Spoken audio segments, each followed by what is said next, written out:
Welcome to Know Your Mobile. It's Basil here at the Asus booth at MWC 2013. We were on our way out when we decided we couldn't leave without giving you a product comparison between the Asus Padfone 2 and the Asus Padfone Infinity. The Infinity is a successor to the 2. The 2 has just been announced for release in the UK. It's going to be available from the end of March, and you can pre-order one as of the 1st of March. It is, however, a pretty old device in comparison to the Asus Padfone Infinity. This was announced a while ago. The Infinity packs a full HD display by contrast. It also packs a newer version of Qualcomm's processors. That's a 600, as opposed to the Snapdragon S4, both quad-core and both fantastic performers in general. The phone designs are also fundamentally different.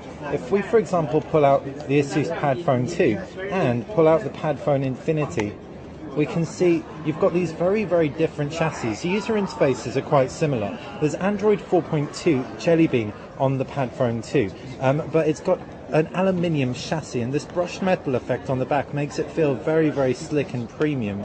If we put that down, we can see the Padfone 2, in contrast to the Infinity, has a plastic backing. It's nice and grippy, don't get us wrong, but it definitely doesn't feel quite as rich in the hand. You do have this aluminium frame and a 720p display in contrast to the full HD display on the Padfone Infinity. Running Android as well. You do have access to all the Play Store applications, and Asus pack their own applications on there for your pleasure. If we dock these two tablets, we'll see how well we do one-handed with this. One of them has successfully been docked. Let's try that, and so has the other. Right, if we dock both these devices, we can see the UIs are pretty comparable, but the Padfone Infinity, as we said, packs 4.2 Jelly Bean. This means you get the notification bar up top and the 3 sticky on-screen keys at the bottom, and it's a much more unified experience with Android, and indeed with the phone experience you get when the phone is undocked. As far as design elements go, the tablet doesn't really have any ports on it per se, but you do have buttons. You've got a volume rocker to the left and a power button up top. You've also got a loud speakers, so it gives you a little bit of extra amplification. On the phones themselves, this will require us pulling them out again.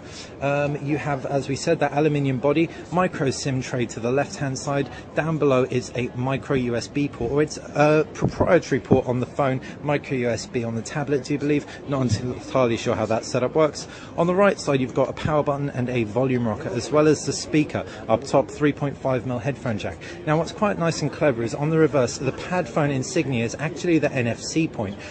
So despite being a metal body, you do still get near-field communication. Up top, 13 megapixel rear-facing camera along with an LED flash. Taking a look at the original, or the Padfone 2, we can see you've got pretty similar amount of ports. So at the base you've got that same port. On the right side, volume rocker, power button, up top 3.5mm jack, micro SIM eject tray. Flipping it round, it does have NFC, plastic backing, that isn't an issue, and a 13 megapixel camera once again. We're not entirely sure if this is the module found on the Sony Xperia T. Think the new version has the new Sony Exmor RS sensor, though don't quote us on that. Fundamentally as well, as we said, the processors are different. 2 GB of RAM on each, but there's a Qualcomm Snapdragon S4 in the a Qualcomm Snapdragon S4 in the Padfone 2, and a Qualcomm Snapdragon 600 in the Infinity. That display is also gorgeous, packing a PPI, that's pixels per inch, of 441. As far as batteries go, both devices pack pretty huge batteries inside, but they've also got rechargeable batteries inside the docks for when they're docked. So that's been a quick comparison between the Padfone and the Padfone 2. If you've got any questions, please fire us a comment below. And please, if you've enjoyed this video, you know what to do. Just subscribe to this channel. Thanks for watching Know Your Mobile.